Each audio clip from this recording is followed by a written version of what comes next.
Hello, আসসালামু আলাইকুম। কেমন আছেন সবাই? আল্লাহর অশেষ রহমতে আমিও ভালো আছি। আশা করি আপনারাও ভালো আছেন।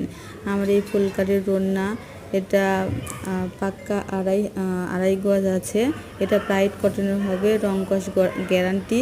যদি কেউ নিতে চান, আমার কাজ চলছে, তাহলে আমাকে অর্ডার করবেন। আমার চ্যানেলের নাম্বার দেওয়া আছে এবং আশা করি আমার জন্য সবাই দোয়া করবেন, আমি যেন সামনের দিকে এগিয়ে যেতে পারি। লাইক এবং সাবস্ক্রাইব করতে ভুলবেন না। আসসালামু আলাইকুম ভিউয়ার্স, সবাই ভালো থাকবেন। আল্লাহ হাফেজ। এখানে